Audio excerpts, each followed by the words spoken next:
OD Ram ने दोनों बहनों को सानी पानी देकर अपनी स्त्री धनिया से कहा, गोबर को उक उड़ने भेज देना, मैं न जाने कब लौटूं, जरा मेरी लाठी दे दो। धनिया के हाथ में धनिया के हाथ गोबर से भरे थे। ओडी ताप कर आई थी। बोली, अरे कुछ रस पानी तो कर लो, जल्दी क्या है। ओडी ने अपनी झुर्रियों से भरे हुए माथे को सिकुड़ कर कहा, ये रस पानी की पड़ी है। मुझे यह चिंता है कि अबीर हो गई तो मालिक से भेंट न होगी। स्नान पूजा करने लगेंगे तो घंटों बैठे बीत जाएगा। इसी से तो कहती हूँ कि कुछ जलपान कर लो, और आज ना जाओगे तो कौन सा हरज होगा।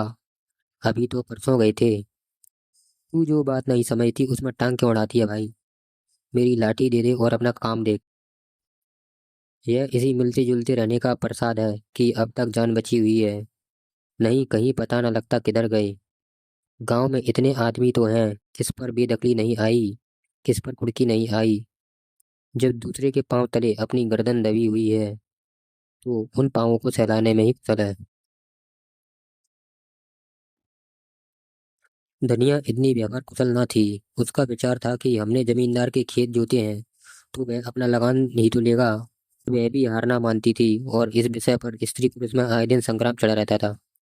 उसकी 6 संतानों में से अब केवल 3 जिंदा हैं। एक लड़का गोबर, कोई 16 साल का, और 2 लड़कियां सोना और रूपा, 12 और 8 साल की।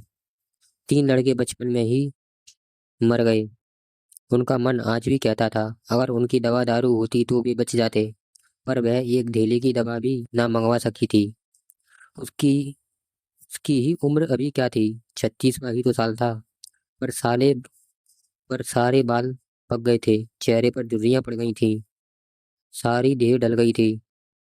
वह सुंदर गेहुआ रंग सांवला हो गया था, और आंखों से भी कम सूझने लगा था। पेट की चिंता के ही कारण तो कभी तो जीवन का सुपना मिला। इस चिरस्थायी जीर्णावस्था ने उसके आत्मसम्मान को उदासीनता का रूप दे दिया था। जिस गृहस्थी में पेट की रोटियां भी ना मिले उसके लिए इतनी खुशामद क्यों। इस पर इस परिस्थिति में उसका मन बराबर विद्रोह किया करता था, और 2-4 घुड़कियां खा लेने पर ही उसे यथार्थ का ज्ञान होता था।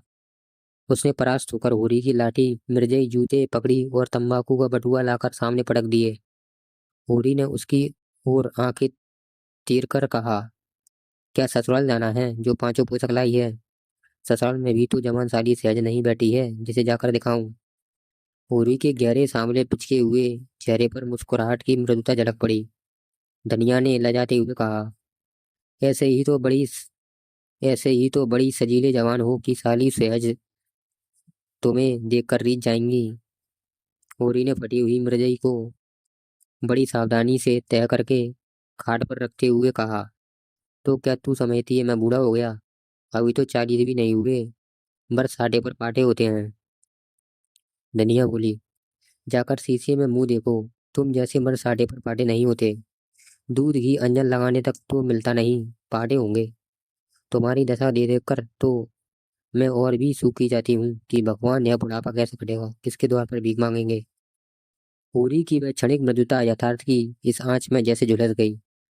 लकड़ी संभालता हुआ बोला, साढ़े तक पहुंचने की नौबत न आने पाएगी धनिया, इसके पहले ही चल